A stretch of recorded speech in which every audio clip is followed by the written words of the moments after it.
at the top of the next hour. It's about, I don't know, what is it, Adam? 2.5 minutes or so?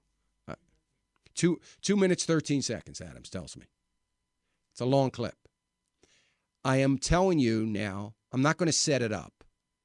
You'll hear all the truth. What's been going on for the last couple of years?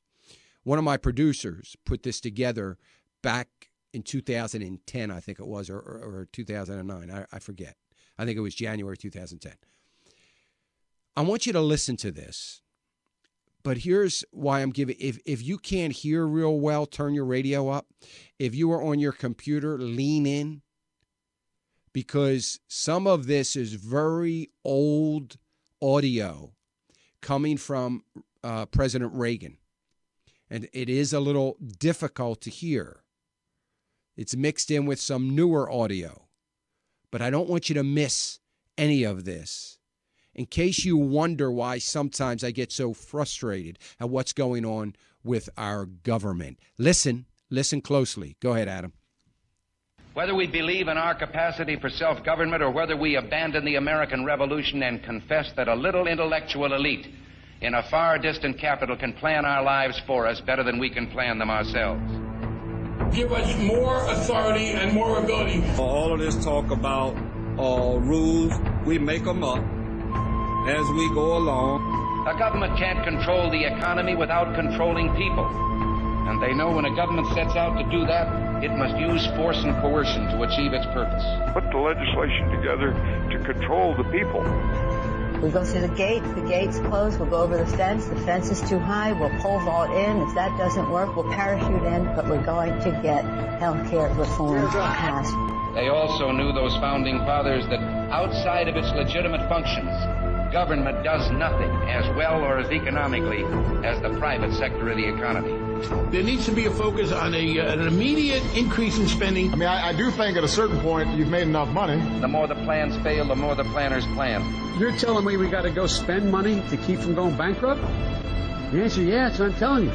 We have so many people who can't see a fat man standing beside a thin one without coming to the conclusion the fat man got that way by taking advantage of the thin one.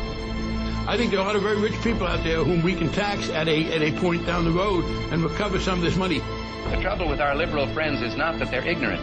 It's just that they know so much that isn't so. They'll be crying out for public options. It's the cost, I think, of having the kind of America that we want to have. Our natural unalienable rights are now considered to be a dispensation of government.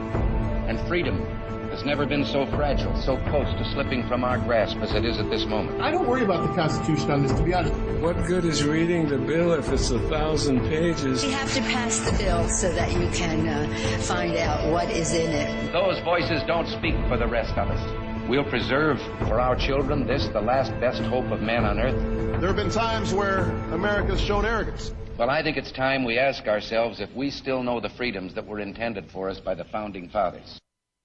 Do we? Do we? Do we, not maybe not you and I, does the government still, I don't know if know the freedoms is the right word. Do they understand what the founding fathers did? Do they understand it? Do they understand what they did? That's the question. You heard in that things about more authority, more power. Ronald Reagan said that there has never been a time when our freedom was so fragile. That was many years ago he said that. Think about it today. Think about it today. We've got President Obama blaming once again Fox News and Rush Limbaugh for the problems that he's having getting through his agenda. I heard Berlusconi say that Mussolini was a great leader this weekend. The leader, the one that inspired Adolf Hitler. It's global. It's going on everywhere. You've got Joe Biden and Nancy Pelosi and Barney Frank talking about the system. The way out is to spend more money, to tax more people, to get more power. Nancy Pelosi talking about Obamacare. You know, I listened to that clip this morning, early this morning, and realized that those things that were in that clip that I talked about in 2010, 2010, I'm not talking about it anymore. I haven't played that clip. Why? And I'm listening to it say, why haven't I played this in 2 years or more? It's time. It's time to play it over and over again as we see our liberties and our freedoms coming under attack to the likes of which we haven't seen. And we want economic stability and economic turnaround, and we believe it's by getting in more debt and more debt and more debt.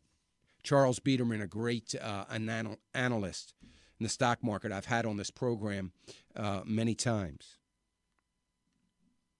says that exact same thing. That President Obama actually believes, and the administration actually believes, that the past guarantees our future.